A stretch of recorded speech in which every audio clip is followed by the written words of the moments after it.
I was in Mount Athos in 1991, let's say 20 years ago, as a tourist in Greece. I was Orthodox already, and I went by chance from Daphne. Closest was what looked like Tibet, Simonos Petra. You know, when I was in Tibet, it looks very similar, the monastery, so that makes me feel like in Tibet, so I go there.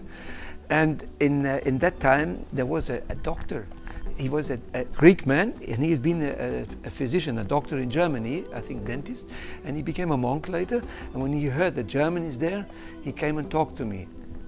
That guy was so convincing, I almost stayed and became a monk.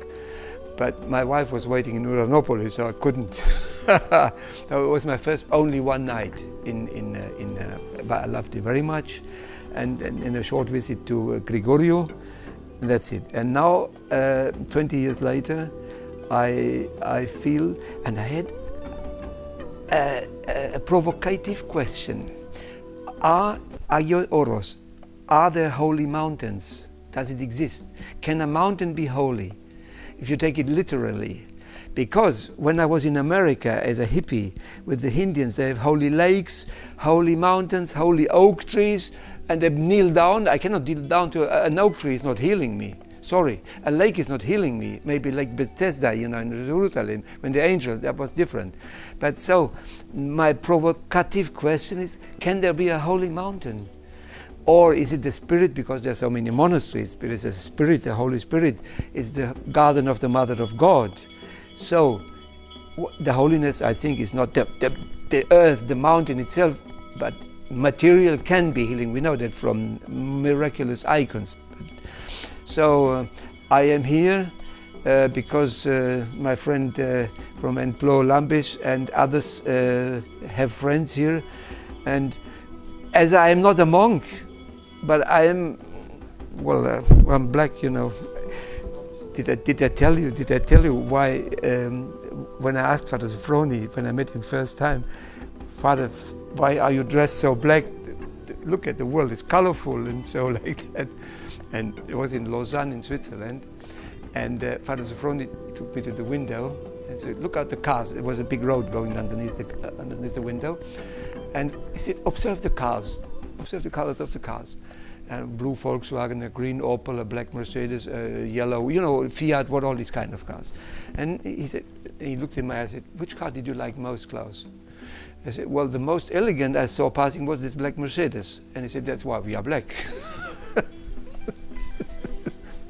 That was my first question to Father Sophroni when I met him the first day.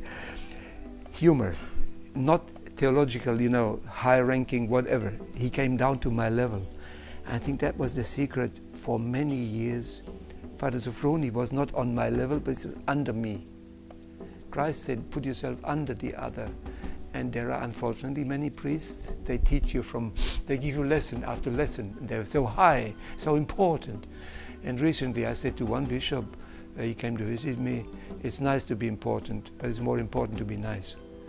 So, because this is the point.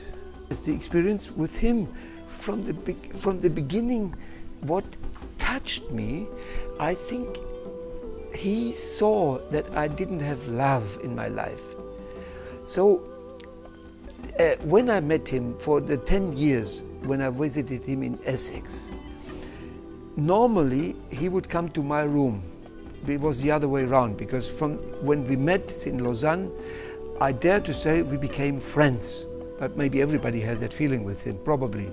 But you just felt I was a friend with him. And very private question, I asked him, are you a sinner? He said, I'm the worst sinner. I said, Father Sophroni must be kidding. I spoke very frank with him, you know, not spiritually. So, how can you be a sinner? I know that you're a saint. And he said, well, only one sinner is bigger than me, is St. Paul. He said, I'm the chief of all sinners, but I'm really a sinner. And I asked him questions like, Father Sophroni, do you have why God allows this? Why, you know, why is this? Why? Do you have whys in your life?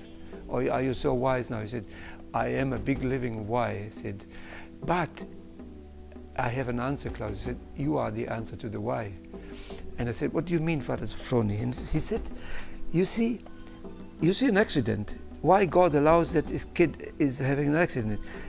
the answer is you, Klaus. I mean, go and help. You do something about it. You are the answer. In every situation, you, by your being, or on, we come back to the point. You are the answer to the why. And that was a big, big lesson for me. And then later, of course, about the introduction in the Jesus prayer, and sometimes we were sitting an hour, 2 hours together in my room. And I wanted to write down on papers what he said. He said, forget about Klaus, you will forget anyway. I lost all the papers, very funny. And he said, well, you read my book, We Shall See Him As He Is, and you will remember everything we talked about. And actually it happens like that. Very often while I talk, things come back which we said, we were talking about. But what was maybe the most important with Father Sophroni was when he was sitting to me, putting his arm around me, and I felt like he had a big syringe, you know, and it was pumping love in me. Love, love, love. And so when he died, love cannot die. And this love I share with the world now, and the more I give, the more I get. It doesn't get empty. The more you give, the more you have. That's Father Sophroni. That was so great with him. These moments. But another funny thing, you know, when I came first to Essex, apart from Lausanne, Switzerland, he said, Klaus, you're a musician. Yeah, yeah. So bring your guitar. Father Zacharias, Father Raphael, all the fathers on one side, the sisters on one other side, and I was sitting in the refectory. I'm playing rock and roll for the fathers, you know. I just, since that time, the whole monastery were my friends, except one elderly sister. She was upset. I mean, she was okay, but now we smile each other also. Yeah, all these other things, which it's not in my book, it's in the English book. All these things are in my English book now, my talks with Father Sophroni. Like when I want to publish my book, I was signing a contract with a publisher in London. He was the world's biggest Christian Protestant publisher, and they paid me for signing only £250, but then 10% every copy in Australia, in England, in America. I thought I would be a millionaire in 1 year. And when Father Sophroni heard it, he said, don't publish the book. I said, Father Sophroni, I signed the contract. They wait for the script, the typescript. What can I do? He asked me, do you want me to pray for it? Well, then you pray, but this contract is a contract. Father Sophroni's prayers is miraculous. That's how I found him. With other situations, again, I don't know if I remember now, but then the first year, the publisher sent me 0 sold copies. I think they had forgotten about me. The second year, 0 sold copies. The third year, 0 sold copies. So I think you don't sell your copies, put everything on ice, let's wait. And this reminds me, of course, I asked Father Raphael or Father Zacharias once, how long did it take you to go to preach? And Father Zacharias, I think, told me 16 years, forbade me to speak, to open my mouth, go preaching. First you live, then you preach. Protestants preach all the time. After 3 years, they're let loose on humanity. They're dangerous. So my book is 18 years later, and then I rewrote everything.